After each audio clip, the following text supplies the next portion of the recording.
Welcome to Investors Gallery. My name is Presley. I am one of the principals in Dimensional Capital Partners. I think this is our 13th or 14th recorded episode. And that's the first time I've said that. Shame on me. I need to plug my company a lot more. It's attached to everything else. So, well, again, welcome to Investors Gallery. We are in my quote unquote art gallery. The art gallery is actually on the other side of the wall. And if you've listened to this before, one day I'll finish it. We were able to have a chance to shoot another episode in a real life art gallery. So maybe we'll do that again. But I have a very special guest again on this week. Her name is Angel. And I keep wanting to call her Angela. And I fight it so much. I don't know why, but her name is Angel, which is way more awesome than Angela. But I'm excited to meet with you. I've been waiting for a month and a half, and the anticipation has been building up. So now that you're here and you've blessed us, introduce yourself and tell us about yourself. Hi, my name is Angel Williams. I live in North Texas, but not DFW. I kind of have to make that distinction because most time when you say North Texas, you're like, oh, you live in DFW? No, I don't. I actually live in Wichita Falls. If you're looking at the map and you're looking at DFW, it's like 2 hours to the left and up a little bit, maybe 20 minutes from the Oklahoma border. If you're military, it's Shepherd Air Force Base. If you're not military, it's 2 hours to the left and up a little bit. My husband and I were in this together. His last day at his W-2 was June 30th. He moved from a W-2 to a 1099. Yes, congratulations to him.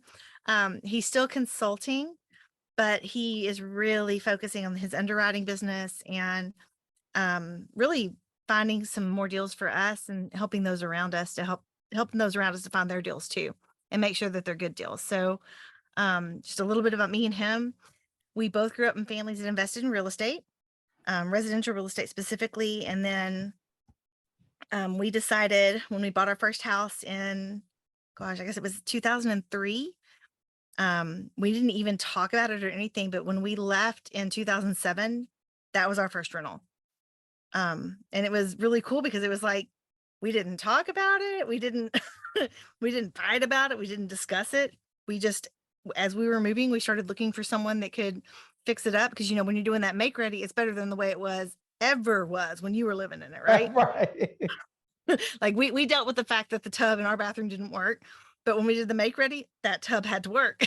Mm-hmm.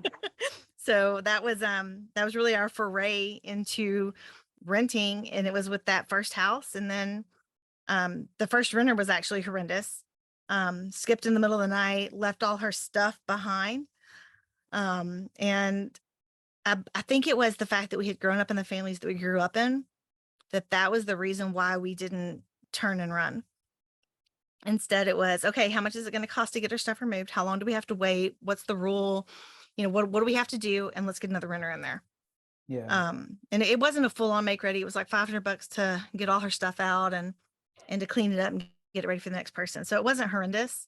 But I felt like looking back on it, I look back and I'm like, man, we had a lot of fortitude for a couple of kids that had never owned any property, because in 2007, let's see, Jason was, I don't even know. How old was Jason? 26, 27? And then I would have been like 28-ish. So we were young, and wow, yeah. Our first experience was horrible, and we just kept going and came to Wichita Falls, and we've been here for 15 years. We've got 4 single families here.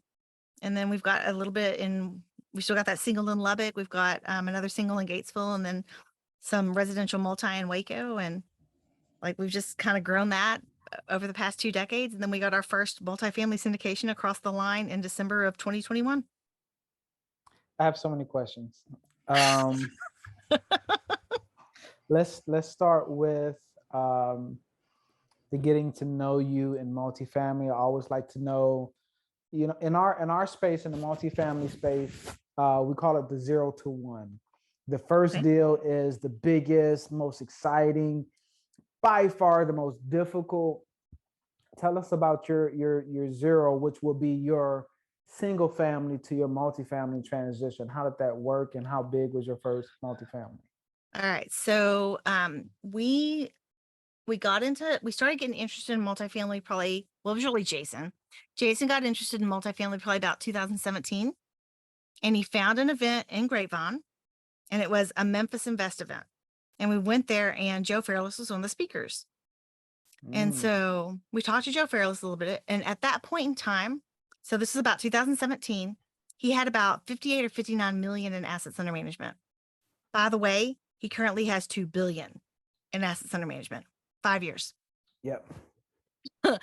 So we met him, and turned out he went to Texas Tech. Jason went to Texas Tech. They were there at the same time. They didn't know each other, but it was like this kind of little bond they had. And we talked about getting into his program then. And I was like, oh, it's so expensive. We can't do that.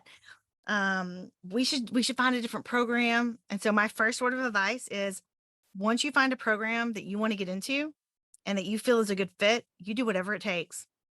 Sell some clothes, sell some furniture, go DoorDash, do whatever it takes. Because at the end of it, even if you go with someone else first, you're always going to want to have gone with the first person that your gut told you was the right person. And so like a year and a half later, at a much larger price, with a much larger price tag. Do you feel comfortable disclosing that? And the reason why I'm asking is because, one, we have a coaching program, but not even specific to ours. I talk to a lot of individuals who the number scares them. And I'm like, our program offers probably the most, if not amongst the top 5, but everybody's program is expensive, but we're teaching you how to make a lot of money. So if you feel comfortable, do you want So to? I'm actually, I've signed documents where I cannot. Okay. I can tell you this, in the last 4 years, we've spent over 6 figures in coaching. And Joe is not our only. Was it worth it? Absolutely. I know it was. I knew he was going to say that. I had to pull it out of you. Our net worth tripled. In what time span? 3-4 years. Mm-hmm. And it's not even so much just the education.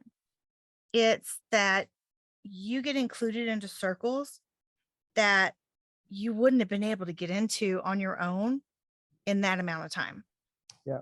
That's really what it was for us. And that's how I feel it was for me personally, because I was in a sorority when I was in college. I kind of used to buying friends. That was meant to be funny. But anyway, it's not even that. It's just that when you buy into a program, everybody else that's in that coaching program and everybody else that knows about it, all of a sudden, not that you're equal with them, but you're willing to put in as much as them. Mm-hmm. And so then it's more of a colleague situation. These are my peers. These are my colleagues, not, oh, you're just getting started. Yeah. Yep. And it's not that people people don't really say that, but they're like, oh, you're getting started? Great. You're right. And people are really helpful. They really do want to help you. But like when we found our deal and we started going, it was hard. Jason and I had 100,000 that went hard day one. But better than that, we borrowed it from Jason's mom. Smart. Not well, be really. Careful. The attorney is on the call, is on the Zoom too. So gotta. And it's okay as long as you did a SEC filing, but we'll leave that alone. You can just cut that out. Yeah, we did it as a promissory note. That's all. Well, really, she was okay. So Jason's dad passed away, and I think that the reason why she was hesitant to invest was because her and Steve used to invest together, and Steve isn't here anymore. And I think that it's hard for her to invest without him. Mm-hmm. So I think it was a way for her to invest in the deal without saying, I'm investing in the deal. Right. So, and I don't know what all the other stuff is that goes along with that, but that's what my heart tells me.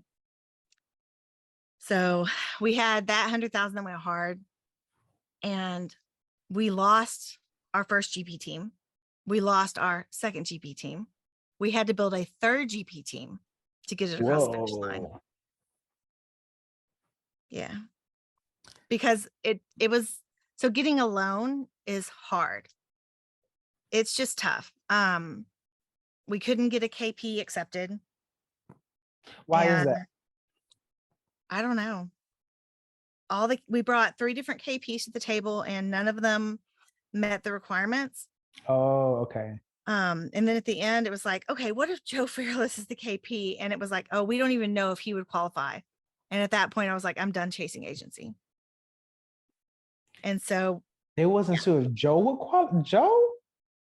I mean, you said at the time he had roughly 60 million. Oh, no. This was in December. He was already over $1 billion. No, I would have hung up the phone. Like, you just don't want my business. $2 billion under management. Well, but this is the thing. I think that every year there are buckets that they can give loans from. And we were a small balance loan in a very small market. And I think the bucket was empty. It was the end of the year. Okay. But rather than, which I don't understand why people aren't just transparent, it would make business so much easier. Yeah. Well, but instead of being super transparent, it's like, oh no, you're gonna have to do this now. Oh no, you're gonna have to do this now. And so when they said they wouldn't accept Joe, I'm just like, we're out. We're not gonna keep chasing agency. And we actually, that was when the second team dissolved. And Jason comes home from work one day and he's like, man, I'm glad that you're not drunk already. And you're just still asleep. It was like afternoon and I was still in bed because I was like, we're about to lose $100,000. And so he's like, okay, we're going to make a list of family's money at that. Yes. Yeah. And so we made a list of, it was about 35 people. And I really thought we would get help in the first 5. And then it was, hey, we're going to get help in the first 10. Well, maybe we'll get help in the next one, maybe the next one, but it was actually call 14. Or 13, I forget, maybe 16. It's been a bit now, but it was Agostino Pentis that he said, okay, look, he's like, this is, basically he was angry because he was frustrated that, we're in this coaching program and we're doing all these things that are right and everything is working against us. And he was like, okay, you want me to call and find out what's going on? I was like, I would love for you to call and find out what's going on. And so then a few hours later, he calls back and he's like, okay, so you're going to go with Lima 1. Like, what? And he was like, Lima 1. It's like, I did it once, told myself I'd never do it again. Did it twice, told myself I'd never do it again. And I imagine a third time's probably eventually going to come around. And so we wound up going with a product from Lima 1. It was a bridge loan. And because it wasn't agency, we didn't have the same kind of requirements on it. And so Jason, so Jason and I and our friend Frank were able to qualify for the loan through net worth and liquidity. And so that means that basically Jason and I were the leads of our own first deal. Wow. So the people who are syndicators understand how big that is, but the people who are watching this either for entertainment or to learn, I don't think they will fully grasp not having a KP in a deal and heading your first deal, multifamily. I've never heard that before. Now that I think about it. Yeah. Wow. Well, I mean, Frank had been in some stuff before. We did have 20 years experience in residential, but when you go to commercial, nobody cares about that, right? Yeah, no, it's different. Yeah, you've been preaching all day. No, it means nothing. And so it was hard. And when I called Frank, which is Frank Padalano, and he's another fellow teacher, we became friends because we were both, he used to teach middle school history. I was teaching middle school writing and English language arts and had a rough time. I could not stand my admin. It was rough. And that was how we became friends. But I called him up. I'm like, hey, so you were going to, kind of help us out. What do you think about being on the GP team, like fully on the GP team? He's like, okay. And so he came on, and then another friend of mine, Mike Cordray, we actually met, Megan Lamke introduced us, and then Gail McCarthy came on. So it was Frank Padalano, us, Mike Cordray, and Gail McCarthy. Frank's experience has kind of been residential, some of the small multifamily. He GP'd a couple of bigger deals, but not in like super active roles that kind of really led the boat. But it was enough because we had the net worth and the liquidity to go ahead and be able to sign the loan. And then the way we split up the GP, we wound up with all of us being signers on it. So, and like when I talk to other people, they're like, wait, how in the world did you get investors on a deal when you with no experience was the lead? Like, and honestly, when I think about it, it was really having something like this. It was being seen and heard and just networking. And I mean, we started investing passively in the space in 2000, I guess, 18, 19. And so we were in the space. We just had never gone active side. So a lot of things you'll hear things like, oh, you know, other syndicators aren't going to invest in your deal. Well, 70% of our investors are active syndicators. And so you really, a good return is a good return. Yeah. And when people say things like that, it's more because maybe that was their personal experience. Yeah. We had a couple of people that other syndicators that saw us struggling, and I'm vocal because how do I deal with crap? I talk about it. And I've got a meetup on Mondays, and everybody that was at a meetup on Mondays, they heard everything that was going wrong. Because it's me and Kimberly McCall were talking the other day, and you hear people say anybody can do it. And when you hear it, it sounds like everybody could do it. But that's not the reality at all.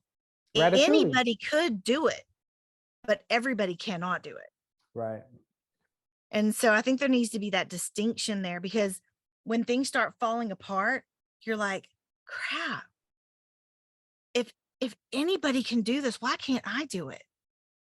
Everybody's better than me. That's why I can't do this. And you can really come down on yourself. Yep.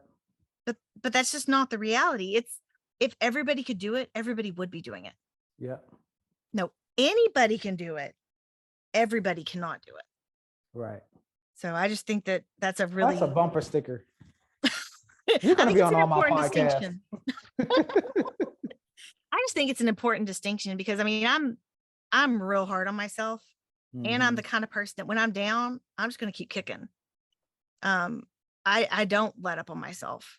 And so the reason why Jason, when he came out, he's like, man, I'm just glad you're still asleep, is because when I do something big, if I don't keep going after it, I fall. And I'll stay in bed for 7 days, sit 5 to 7 days and not get up and just do nothing. And Jason's like, man, you kind of smell like, can you go take a shower or something? Yeah. Because I get so, because I'm so high and I'm so hyped up and everything is awesome. And then all of a sudden it's over. And so you just really have to back it up with more stuff. You can't take your foot off the gas pedal. Yeah. So tell us about, how big was the first deal? 72 units. 72. That's really good for a first deal. But it's 15 minutes from my house.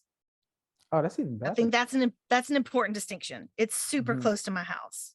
Okay. So for those who are listening, that is one of the big requirements from lenders, is they want you to have proximity to the deal. And sometimes that can be with property management, but it really helps if it's you and, not the property management, or maybe both. So that's amazing. Who had what role in the final GP team? So it's kind of different. My husband is a very, very strong underwriter. He had his doctorate in chemical engineering when he was 26. He almost had a degree in computer science. Like, it's just kind of his thing. Numbers are his thing. Spreadsheets are his thing. He actually coded our whole underwriting spreadsheet. It's proprietary. Nobody else has one like it. It's ours. And when someone comes to him, because his company is Second Set of Eyes, and when they come to him, he can look at their numbers in their model, or he can take their numbers and put them in his model and let them know how it compares. He can, there's a slide to it, right? Or he can come on as your underwriter as a part of the GP team. So there's a whole slide there on where he falls out. But for our own team, he's underwriting, and then we play a large role in the asset management because we're so close, right? As for me, I have kind of a non-traditional role. And I say that because this is kind of my role. This is what I do. I meet people, I talk, I go on podcasts, I go to places and just get to have fun, really. I mean, investor relations. Yeah, this is what I do. It's and it's not just investors. And that's kind of another kind of slant on it is I have relationships with vendors. I have relationships with property management companies. I've got relationships with I talk to everybody. And if I'm somewhere and somebody's like, oh yeah, I work maintenance at XYZ. I'm like, oh, are you HVAC certified? Yeah. Are you looking for a side gig? Right. And so it's more than just the investor relations piece of it. It's that I talk to everybody. So you're the face. Yeah, well, I think it's maybe. But it's just I love talking to people, and it's one of my goals to remember just something different about that person. So that when I see them later on, and I'm really bad with faces. So I love conferences where they have name tags because I can read their names. But it's not I used to tell my students, I'm like, baby, it's not because I don't love you. It's because I suck at faces. It's going to take me 6 weeks to remember your face, sweetheart. I'm so sorry. But it's not just kids, it's everybody. I don't know what it is. I don't know if I don't see distinct lines, or I don't know, but I'll remember your name. I'll remember places you like to go out to eat. I might remember what you were wearing the first time I met you. Association. Yeah. Yeah. I take things when I meet people, and instead of learning something totally new, I find something in my head that relates to it, and I stack the new stuff on it so that it's easier to find later.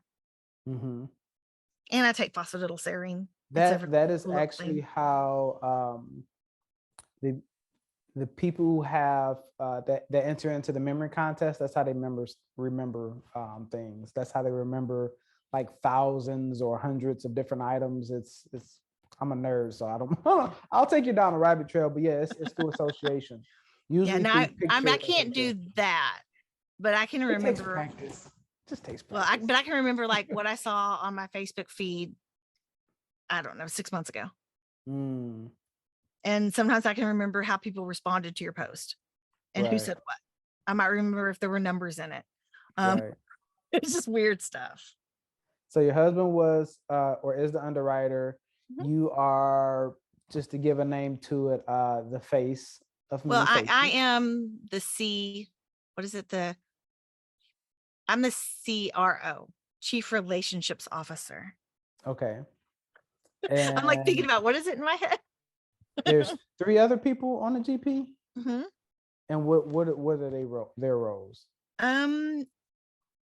If I think about it in terms of how Matt Faircloth does it, Gail's Gail and Mike are kind of both the hammer. But the reason why Mike is really good at it is Mike's a PMP. So he is a project manager by training. And so when it started out, I was trying real hard to run those asset management meetings, and I felt like I was back in the classroom. I was getting onto a kid, and everybody else was averting their eyes. Only these were grown-ups.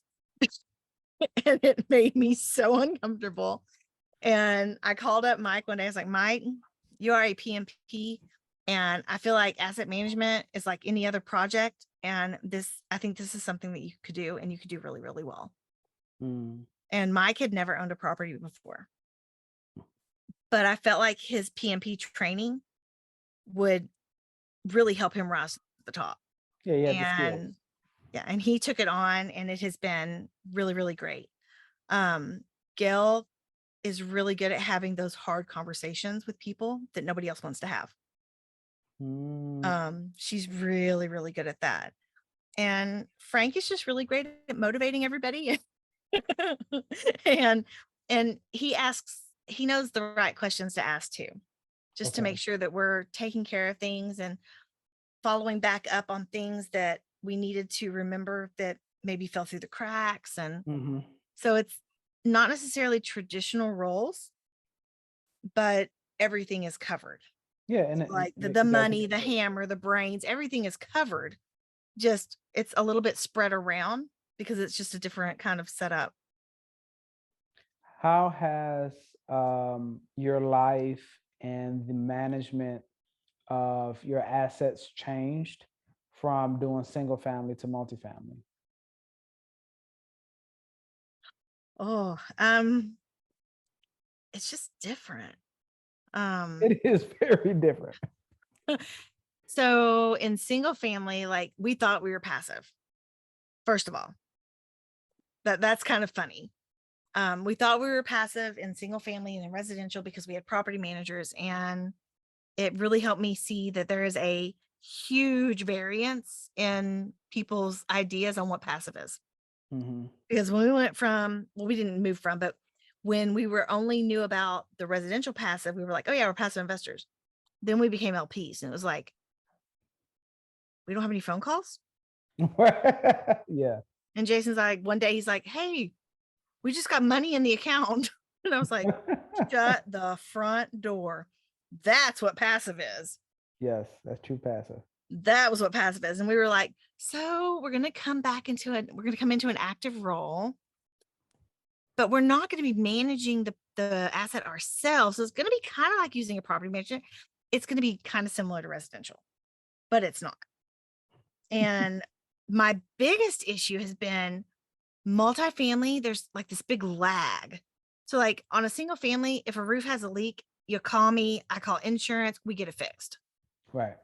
In multifamily, if a roof has a leak, you've got to find the vendor. You've got to find this. You've got to find that. 30 days later, maybe there's a patch on the roof now, but we're trying to see if it's covered by the warranty, and who's going to get a hold of the person that it's covered by the warranty for. And it's like, Hmm. it feels super slow. And As I don't, hurricane season approaches. oh my gosh. And I don't know if it's just in my head or if it's truly that much slower. And part of the reason is because in my mind, it's when you're buying an apartment complex, you're not just buying the four walls. Right. You're buying the business that runs the multiple four walls that multiple families and households are going to be living in. Hmm. And so you've got, all of a sudden you have a whole staff, and you've got payroll, and you've got maintenance costs. You've got all these expenses that are stacked on top of what would normally be associated with that single family home, right? So there's just more moving parts, and it's not just adding zeros. Yes, you do add zeros, but that's only like this small little piece of it. Yeah. Like I haven't flipped out on anybody for saying, oh, it's just zeros. You're just adding zeros.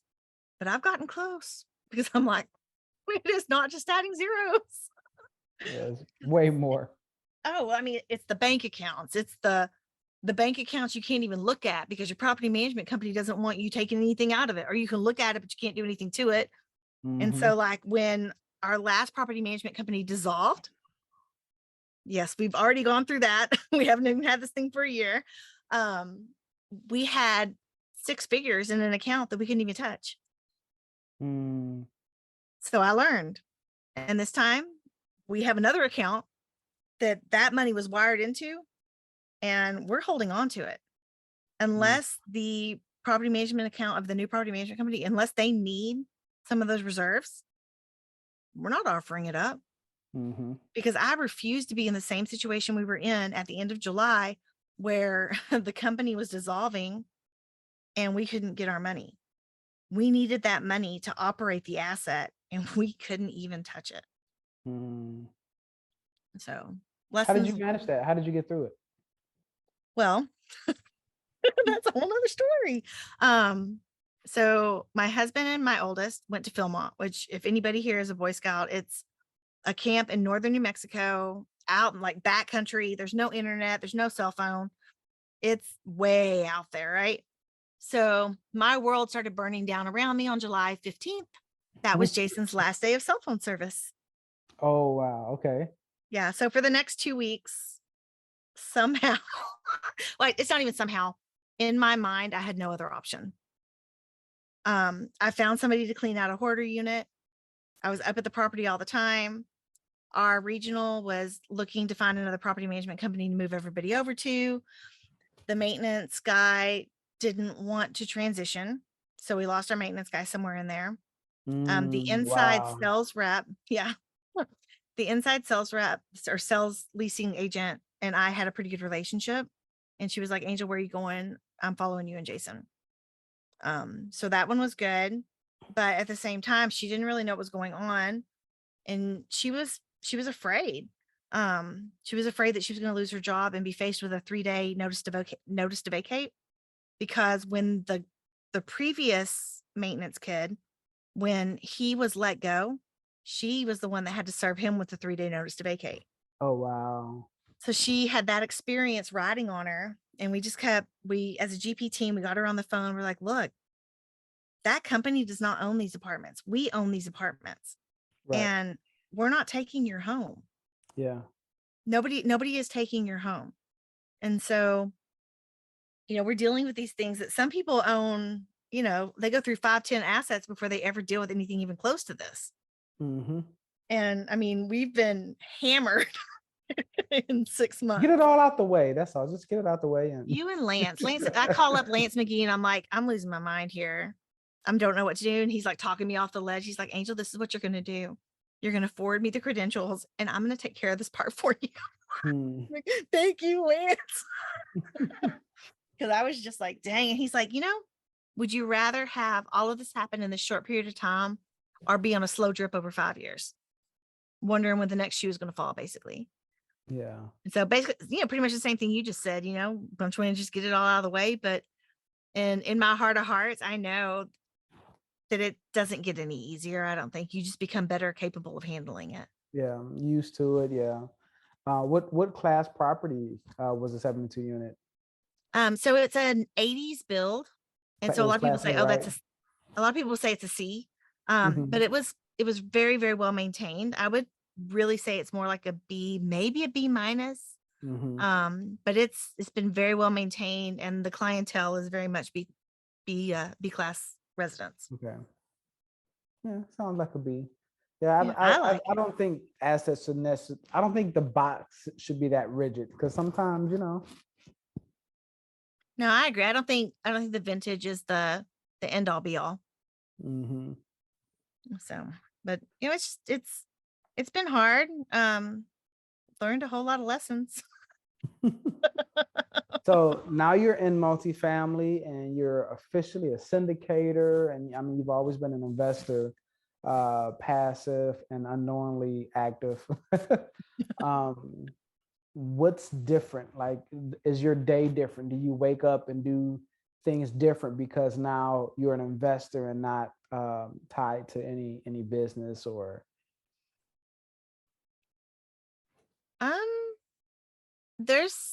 There's things that are different. I am not that 5 a.m. miracle morning person. I'm the 10 a.m. bleary eyed, where's my stinking coffee?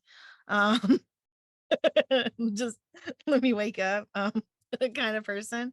Mm-hmm. But from 10 a.m. to 8 p.m., 9 p.m., 10 p.m. Last night we had a meeting at 8:30. It's my time. And I get to do what I love to do because this is what I love to do. Mm-hmm. I love to network and talk to people and, speak in different rooms and speak on stages if I were close to any. I'm 2 hours away. Thank you, Zoom. You made my life a lot easier. But this is what I love. And I love learning about people and really learning new techniques on how to remember things. Mm-hmm. And just ways to keep the continuity of story going. Mm-hmm. Because one of the other cool things I've learned in all this is it isn't necessarily that you're following up with somebody every 2 weeks, that you got them You mean, you're never going to call somebody and be like, hey, you popped up in my CRM that I need to be calling you today. But that really is what it is. You know, a lot of that following up is because your spreadsheet or your CRM is saying, hey, this person's orange today, or this person's red today. You better call them up. And I can follow up with people, but it feels forced. Whereas if you can remember some of the conversations that you ended your last face-to-face encounter or your last phone call, then it's more of that, like, okay, your childhood best friend, you haven't talked to him for a decade. When you finally get back together with him, you're going to miss a beat? No, it's going to be like there hasn't been a moment that's passed. Right. And that's what I try to do with the people that I have relationships with, is remember where we were at so that we still have that continuity of story. And it's like we haven't missed a beat. But you're a great capital raiser. I mean, we done it once. we raised $1 million our first time, but wow. How stressful was that? Did that flow a little bit? Hardest thing I've ever done. Yeah, no, we thought it was going to be easier because we know tons of people, or I know tons of people, and then Jason knows numbers. And so we thought it would be easier. But it's easy difficult. till it's not. Well, and I was calling everybody. You know, the best advice I got for like how to do the cold call part of it was from Jeffrey Donis. You know, that little 18-year-old, is he 19 now? Maybe he's 20. I think he's 21, and he was on 3 weeks ago, 3 or 4 weeks. Yeah, was he? Okay. He's so he's still killing it. It's Jeffrey and Kenneth that are the twins, and Kerwin is the older one. I just know it's 3 of them. I don't try to put them in. I thought the 2 Ks were the twins, but the 2 Ks are not the twins. I think Jeffrey and Kenneth are the twins, and Kerwin's the older one. Okay. But anyway, so I'll take your word for that. So Jeffrey's talking, and I want to say he was and it didn't matter how old he was. He's young.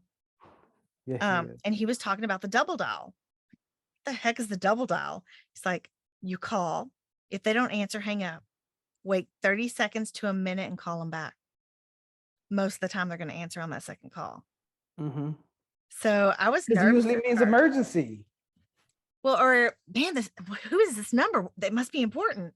And so I was nervous at first, and I was like, but he'll tell you he makes like 100 calls a day or 200 calls a day. It's like a game to him. He's like, how many calls can I make? He's like, how many calls can I make? Let me see. I'm going to beat my record. It's like this personal thing he's got with himself. Right. Yeah. And I was like, you can learn from anybody. Yeah. And I refuse to believe that me at, I guess it was 43 at the time, or 44, that I have all this massive knowledge that this kid couldn't possibly teach me anything. Yeah. And so I took what he said and I added a little bit to it. I do a double dial. If they don't pick up on the second one, that's when you have to leave your message. If you forget to leave a voicemail, do not call back. 3 calls means you're psycho. You got to remember to leave that voicemail. Only 3. You call twice. If you forget to leave the voicemail, you're just gonna have to leave it for tomorrow. But then what you can do, and what I do, is I follow up that voicemail with a text, and I say, hey, I just left you a voicemail, and this was what the voicemail is about, because not everybody listens to their voicemail. I have visual voicemail. I do too, and I only listen to the ones I want. Yep. So I don't listen to all of them. And so that was why I felt like by putting it in the voicemail and the text, it took care of the people that weren't going to listen to the voicemail. And for the people that aren't going to read the text, they can listen to the voicemail. But either way, you get extra touches. Yep. And so I would do that. And then I would follow up again, give it some time. And I literally have a spiral notebook that I wrote the names down on. So it's not original CRM. Yeah, I got the original going. We're lucky that I put it in a spiral, and it's not written down on like the backs of envelopes. I'm really bad at putting stuff on the backs of envelopes. Well, my wife too. Along with doodles.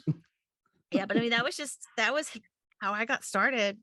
And then Frank was like, hey, I'm going to raise faster than you. And that's the thing about Frank. I was like, you're not going to raise more than me. He's like, yeah, I am. Now, I'm not going to say how much of his own money he put in. Did he cheat? Which, yeah, he cheated.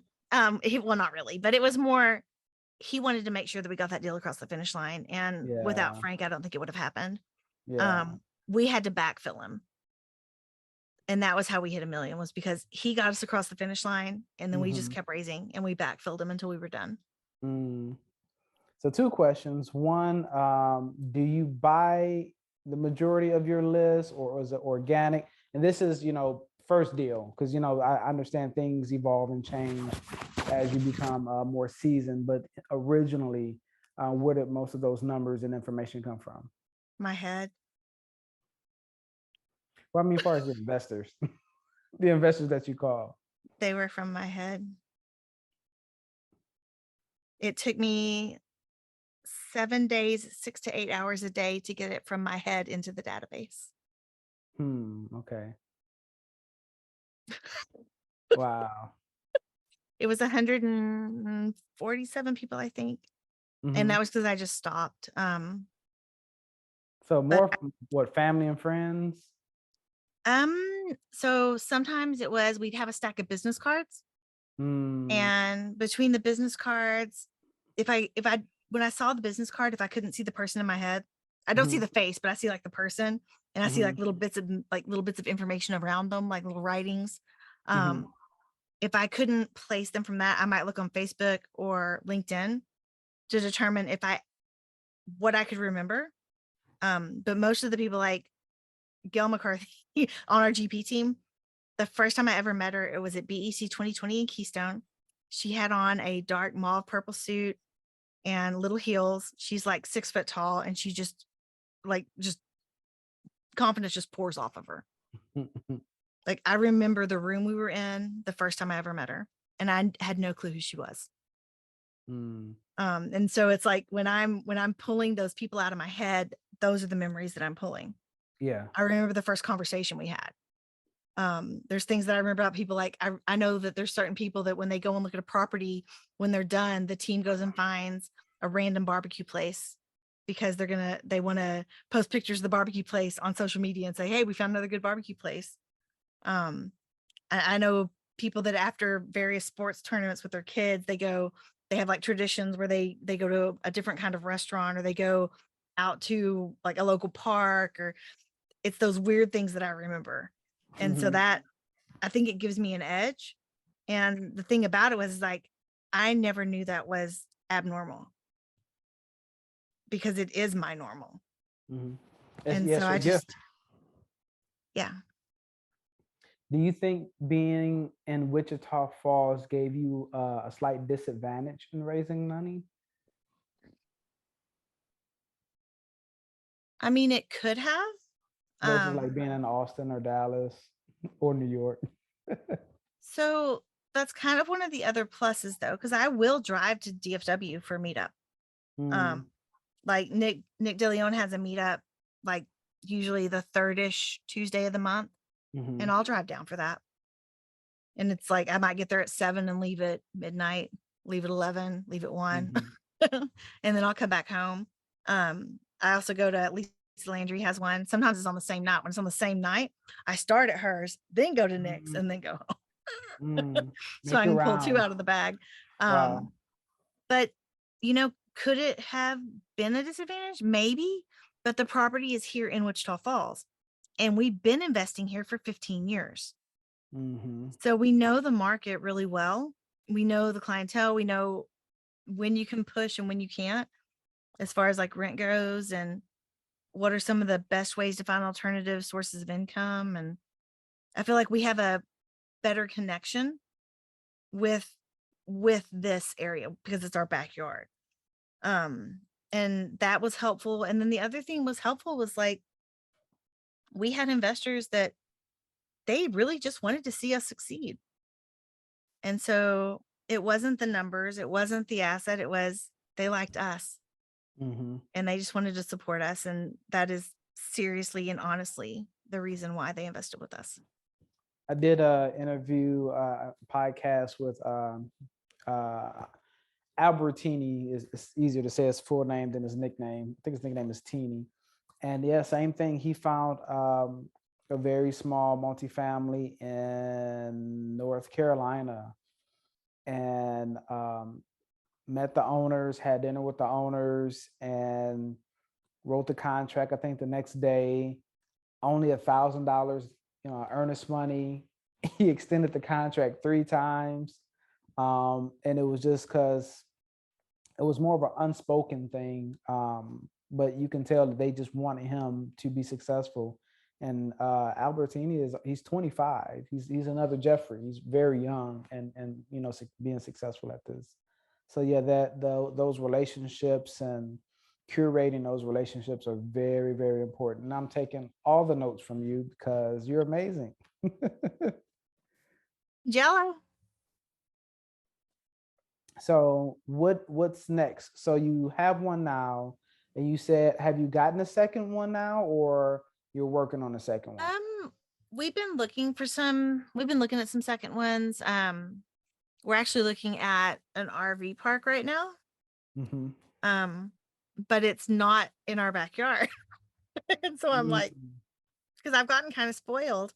I had a friend of mine that she had her property up for sale on DFW, and she was like, "Hey, what are those numbers looking like from Jason?" I'm like, "Oh, I don't know." And I was like, she's like, "Are you sure you're not interested?" And I'm like, it's 2 hours away. Well, But you drive 2 hours for your meetups. I know, right? But it was just like, I don't know. There've been times when, like, at one point we were going to lose our liability insurance because the rail to rail on the stairways was more than 4 inches. Now, the county and the state, it meets whatever those guidelines are. And so we were supposed to be able to get, I guess, like a grandfather waiver or whatever. And they just finally said, no, we're not going to do that. And it was the last day. They're like, you have to have it in today or we're canceling you. So I drove my happy butt on over to the property because it's 15 minutes away. And I was there the whole day until we got a welder from another property. And we literally we sent the maintenance guy. He went to Lowe's or Home Depot and picked up tons of rebar. And we were literally cutting rebar and welding it in between the current railings to get it up to code. And I was taking pictures and sending them to insurance. And because I was able to prove that we were in progress, we didn't get canceled. Wow. And then, like, with the hoarder unit, it was like I was able to find somebody, and I just went up there every day and made sure that there was progress being made. And those are the things that if I were in another state, I wouldn't be able to do. The hoarder, that sounds like it's a whole story in itself. Oh, you know it. I love to tell stories, and I got tons of them. Maybe we'll start that. The horror stories of multifamily. I tell you, I will never, ever, ever call my house a hoarder house again. Ever. We just got a lot of stuff. Because that was a whole nother experience. On a clinical level, huh? It was, yes. Yes. I called Frank the first day I left there, and I was almost in tears. I was just like, I can't believe that somebody could live like that. Yeah, it's a medical condition, a mental health condition. And Frank couldn't believe that I'd been in it my whole life and had never seen one. Wow. So what's the goal? Do you have a certain amount of units? Is 10,000, 100,000 units, or is a certain asset under management? What is it, or is there a target? There's not necessarily a financial target or an amount. There's some goals that we have. We want to create a foundation. Our son has a really rare genetic condition. When he was born in 2010, there were 742 cases in the world. Wow. Yeah. And now I think the estimations are about 1,400 in the world, maybe a little more. And so, geneticists, specialists, nobody could really give us any answers. Yeah. And so our goal is to establish a foundation that can give $100,000 every year from an endowment to the foundation that does the majority of the research on what he has. It's called Dupe 15Q. It doesn't have a cute name like cancer or diabetes. It's literally what it is.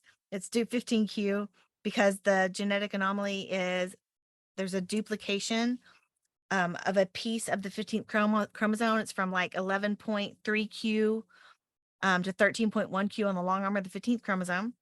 And Anson has that piece plus a little bit in the front and a little bit in the back on an extra chromosome. So kind of like a little step stool. It's not a full-on extra chromosome like with Down syndrome. It's just a little partial. You know, the way that it affected him is he has profound autism. He's 12. He's still in diapers. He's got maybe 150 words. He doesn't understand safety. Self-care is not something that he's probably ever going to have a handle on. And so the whole desire with the foundation was, when we got his diagnosis, nobody could really tell us anything. And it was a big what if. And it's hard during those what ifs. There was, gosh, for weeks, all I did was research because there was no change in it. The only power I could get was in studying about it. And so that was what I did. And with that foundation, we want to be able to give families some kind of relief, whether it's, you know, let us get a week of your groceries, or let us help you go on a little trip. Let us do something for you that gives you a little peace during this tumultuous time, because you may look okay on the outside, but your insides are dying. Your insides are just screaming, and it's like being torn. It's like, I don't even know how to explain it. It's so hard. And the other thing we want to do is we want to have enough generational wealth so that our daughters never have to worry about anything but loving Anson. We don't want them to have to spend any of their own money or any time worrying about how they're going to pay for his medical care. We want to make sure all of that is covered so that all they have to do is love him, and that's it. Wow, that's amazing. And you're kind of the pioneer, I would assume, of trying to figure out what also works with his condition and things to look for. Yeah, that's powerful. I'm sorry to hear that, but I'm glad that you're in a space where you are able to make a difference and impact in other people's lives. Well, and you know, I think that's one of the drivers. You know, we had Anson in 2010. We got his diagnosis when he was 19 months old. And when the bills started rolling in, I mean, one of his therapies alone, his ABA is like $120,000 a year. And so we weren't in ABA yet, but we were spending 50, 75,000 a year in speech, OT, and PT. And then going to his specialist that cooks, because he'd be going to Cook Children's all the time. And so I think that was one of the big drivers behind why Jason was looking for other real estate investments. Because his dad had amassed about 60, 70 units of residential multifamily. So Jason already understood the power of multifamily at the residential scale. And so I think he saw that and he started researching all of these other areas and possibilities, and that landed us in multifamily.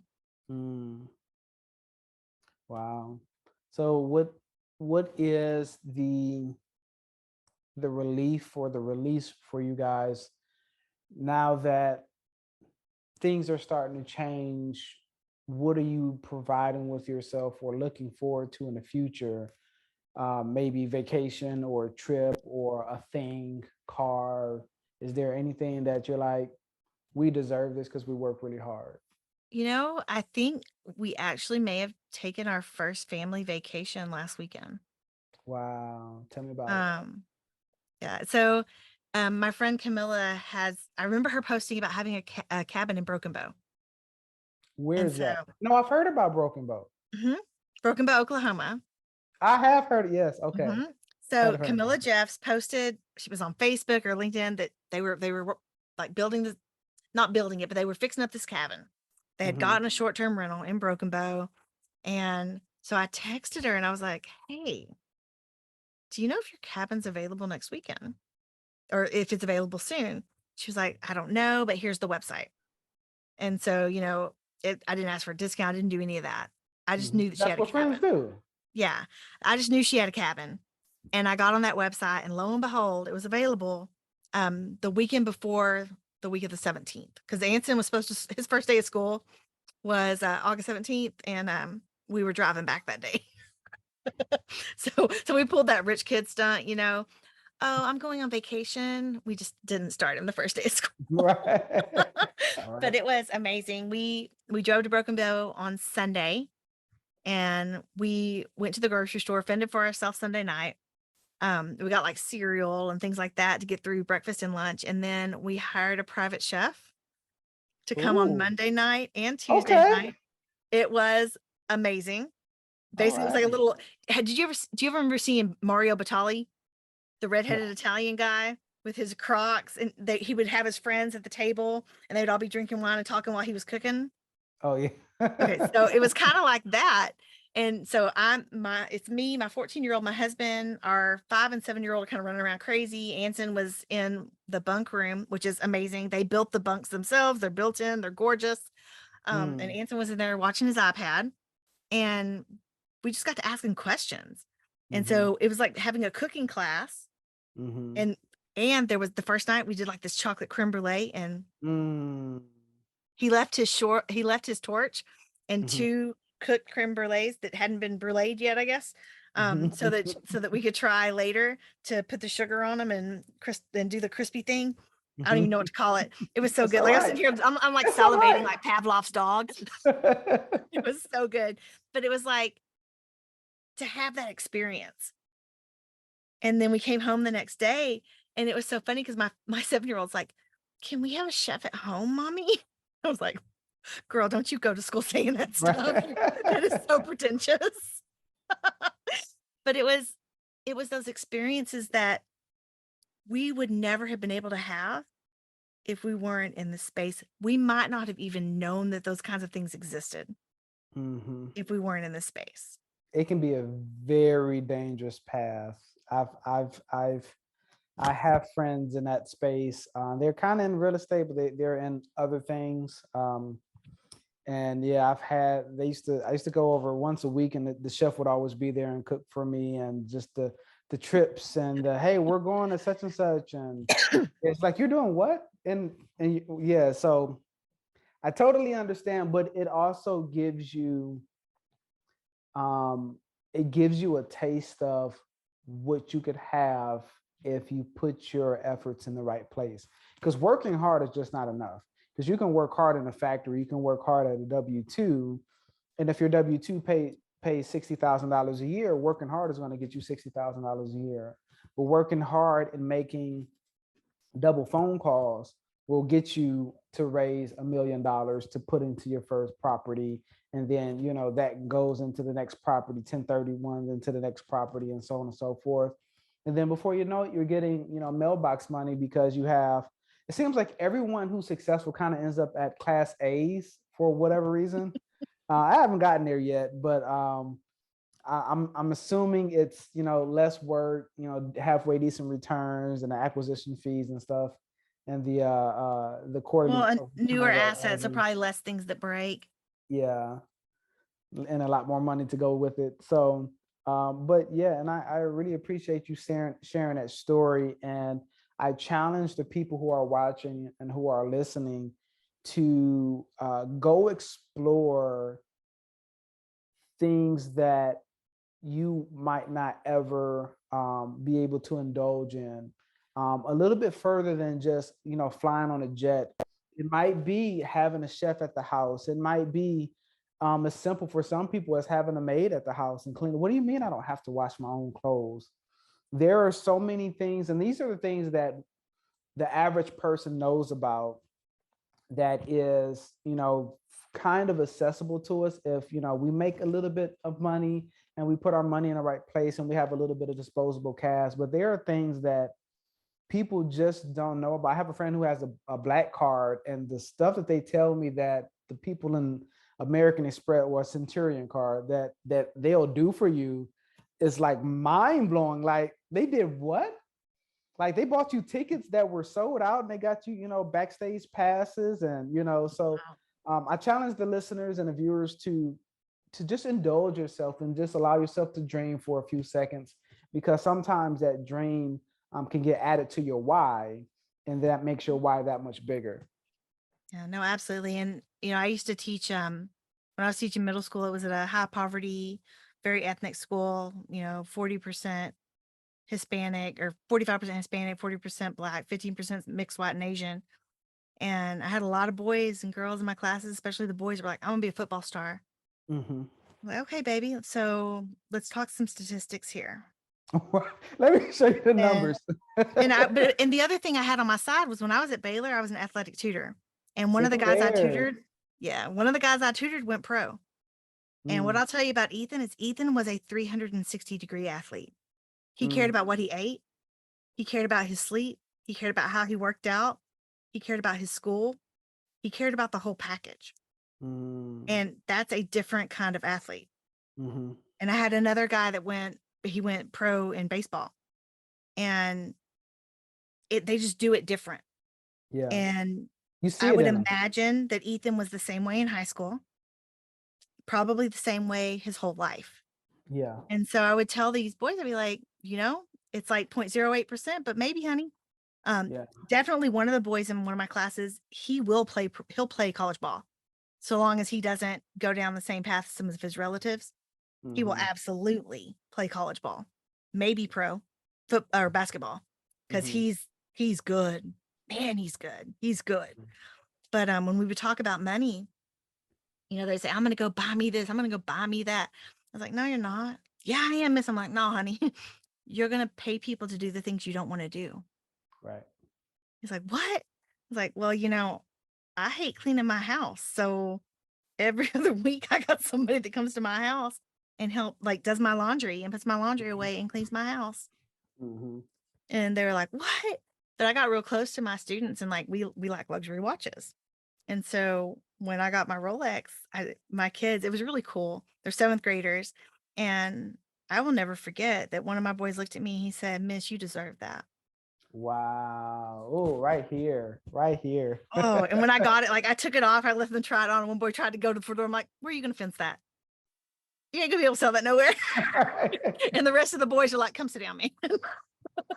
But I would share those things with them. And when I would go fly those little biscotti cookies or whatever, I brought enough back for all of my students. We had to break some of them in half, but all of my students had 6 classes and I brought enough back. I told the stewardess, I was like, hey, I got some kids that may never, ever, ever get to fly on a plane. That is so amazing. Angel, you are just, oh, wow.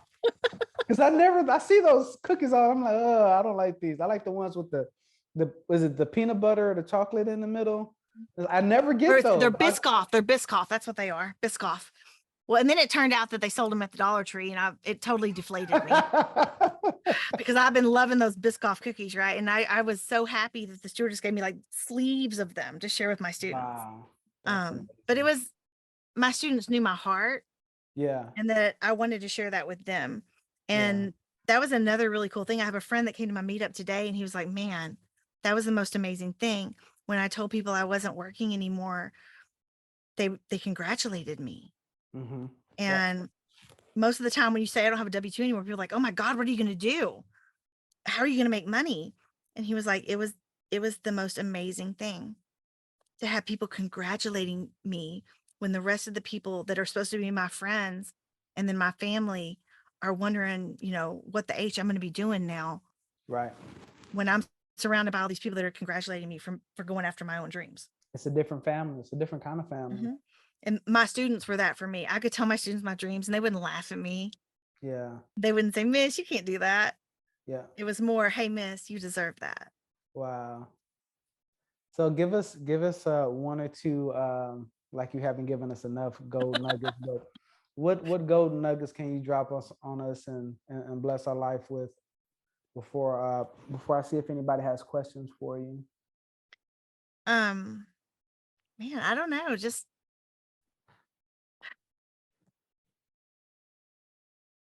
I hate saying this one because I feel like I burn some people, but don't tell people that you're authentic. Just be you. Because when you are you, everything else shines through.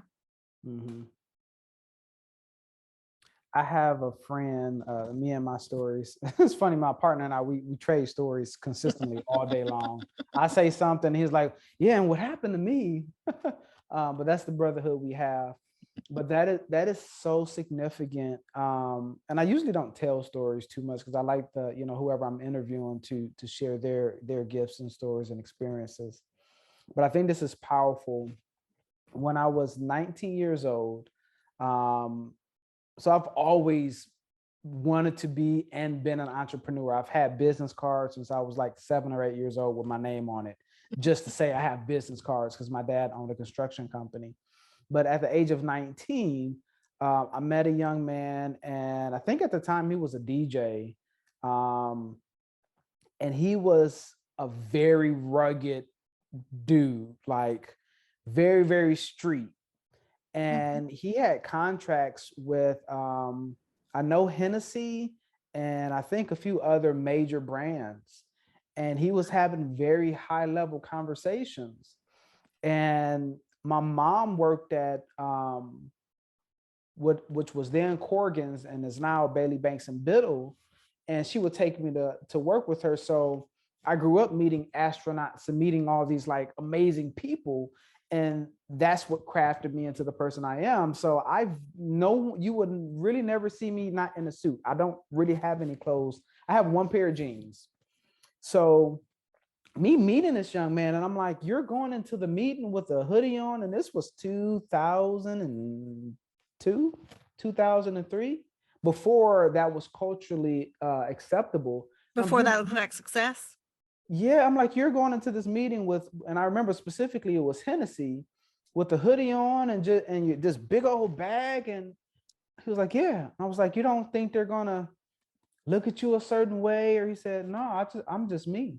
He said, because I'm so authentic in who I am, and I don't try to portray something that I'm not, because this is authentically me. Like when nobody's here, I still have these clothes on.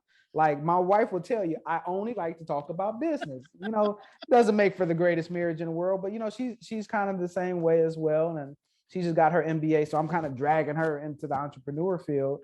But when I understood that a person just wants to talk to and meet the real you, it changes the game totally. So yeah, I appreciate you sharing that. Yeah, no, it's different.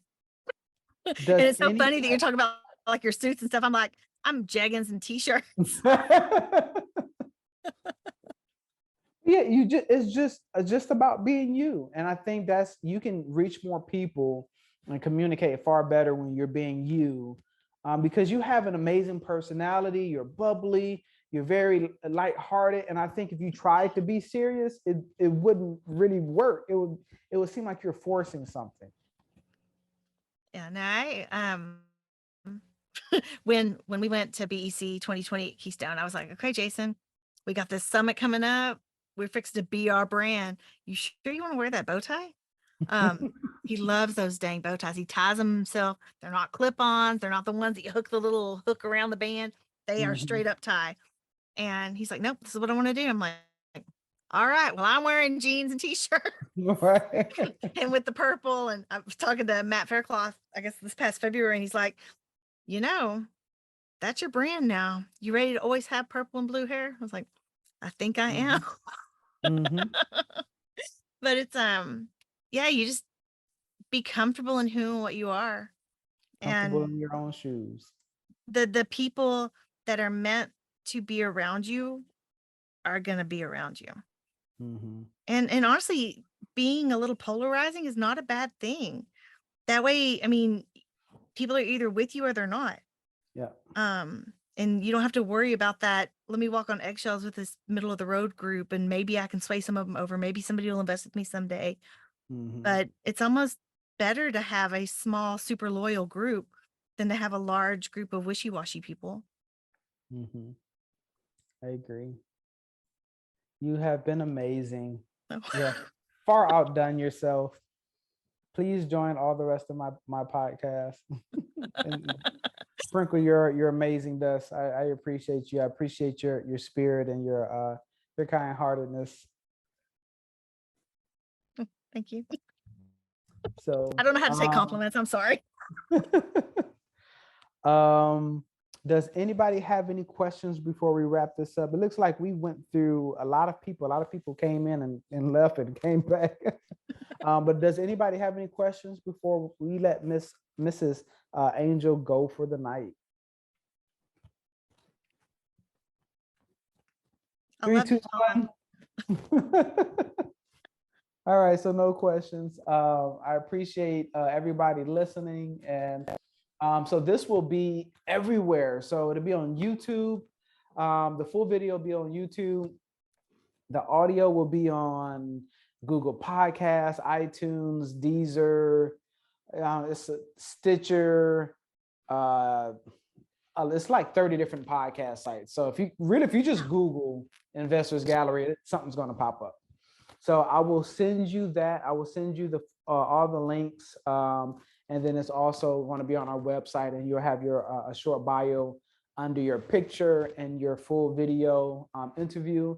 And I will be sharing this and sharing your magic dust to the world. And I can't wait for us to do another podcast. Awesome. All right, thank you, and I appreciate it. Good night, Angel, and I will talk to you very soon. All right. Bye.